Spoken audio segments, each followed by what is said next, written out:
விவசாயிகளுக்கு வணக்கம். இப்போ நீங்கள் பார்த்துக்கிட்டு இருக்கிறது பனை. இது நம்ம ஒரே ஒரு கொட்டை வச்சோம். என்னாச்சுன்னா இது நல்லா தளைஞ்சு பெரிய மரமாக கும்பிடாட்டு இருந்தது. போன வீடியோவில் போட்டிருப்போம். இப்போல்லாம் கவாத்து பண்ணிவிட முடியும். எப்படி இருக்குதுன்னு பாருங்கள். இதில் என்ன அதிசயம்னு பார்த்தீங்கன்னா, நம்ம பண்ணுறது இயற்கை விவசாயம். அந்த இயற்கை விவசாயத்தில் ஒரு பனை மரத்தில் 5-6 கிளைகள் இருக்குது. இது மாதிரி எங்கேயுமே நான் பார்த்ததில்ல. நிறையா பேர்த்துக்கு நம்ம இயற்கை விவசாயம் பயிற்சி கொடுக்குறோம். அந்த பயிற்சிக்கு வந்தவங்களுமே சொல்லிட்டாங்க, இந்த மாதிரி ஒரு பனை மரத்தை நான் பார்த்ததே கிடையாது வாழ்நாளையில். காரணம் என்னான்னு பார்த்தீங்கன்னா, இது நம்மளுடைய மல்லிகைப்பூ செடிங்க. அது மரவள்ளி கிழங்கு. இங்கே தான் நம்ம ஒரு 10 வருஷமாக இயற்கை விவசாயம் பண்ணுறோம். அதாவது நம்மளுடைய இயற்கை விவசாய அனுபவ பதிவு மற்றும் நம்மளுடைய கண்டுபிடிப்பு அன்றாட பதிவு அனைத்தையும் நம்ம லோகு இயற்கை விவசாயங்கிற என்னுடைய யூடியூப் சேனலில் போடுறேன். அதை பார்க்கும்போது இயற்கை விவசாயம்னா என்ன, அது எப்படி செய்யலாங்கிறது எல்லாத்துக்குமே தெரியும். இதில் என்ன அப்படி ஒரு அதிசயம்னு பார்த்தீங்கன்னா, இது மெயினான மரம். ஃபஸ்ட்டு ஒரே மரம் வச்சான். அடுத்தது அதுலேருந்து அந்தட்டால் ஒரு கிளை வந்துச்சு. அடுத்தது இந்தட்டால் ஒரு கிளை, இங்கே ஒரு கிளை, இங்கே ஒரு கிளை. இதெல்லாம் நீங்கள் பார்க்கும்போதே தெரியும் கொட்டை போட்டு வருதா பாருங்கள். மரத்துடைய சந்துலேருந்து தான் முட்டிக்கிட்டு வருது. இது மரத்துடைய எண்டு.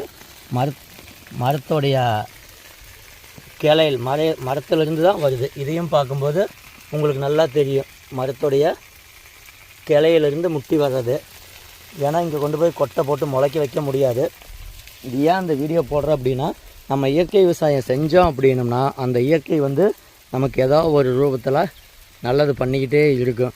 அப்படி செய்யக்கூடிய இயற்கை விவசாயத்தில் தான் நம்ம இந்த சாணப்பாசி கரிசல், ஹியூமிக்கு, எண்ணெய் கரிப்பான் இதெல்லாம் நம்மளே காட்டுக்கு கொடுத்துக்கிறோம். உரக்கடையில் போய் உரம் வாங்காத அளவுக்கு. ஏன்னா உரம்னா உரக்கடை, நுண்ணுயிரினா லேப்பு, அனைத்துமே நம்ம விவசாயிகளே தயாரிச்சுக்கலாம். அது எப்படி தயாரிக்கணுங்கிற வீடியோ லோகு இயற்கை விவசாயங்கிற யூடியூப் சேனலில் போட்டிருக்கோம். இதெல்லாம் பார்த்திங்கன்னா கொடி உருளைக்கிழங்கு இதுலேயே நான் ஏற்றி விட்ருக்கேன் பனை மரத்துலேயே.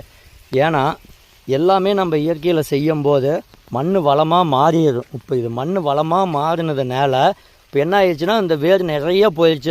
ஹியூமிக்கு, எண்ணெய் கடிப்பானெலாம் கொடுக்க முடியும். வேர் நிறையா போயிடுச்சு. அந்த நிறையா வேர் நிறையா சத்து எடுக்கும்போது என்னென்னா, அதுக்கு தேவையான சத்தை மட்டும்தான் அதனால் யூஸ் பண்ண முடியும்.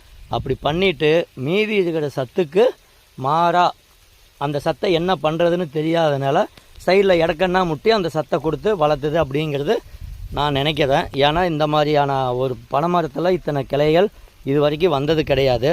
இப்போ நமக்கு தேவையான இடுபொருளில் நம்மளே தயாரிச்சுக்கலாம். அது எப்படிங்கிறது லோகு இயற்கை விவசாயம் யூடியூப் சேனலில் போட்டிருக்கேன், பாருங்கள்.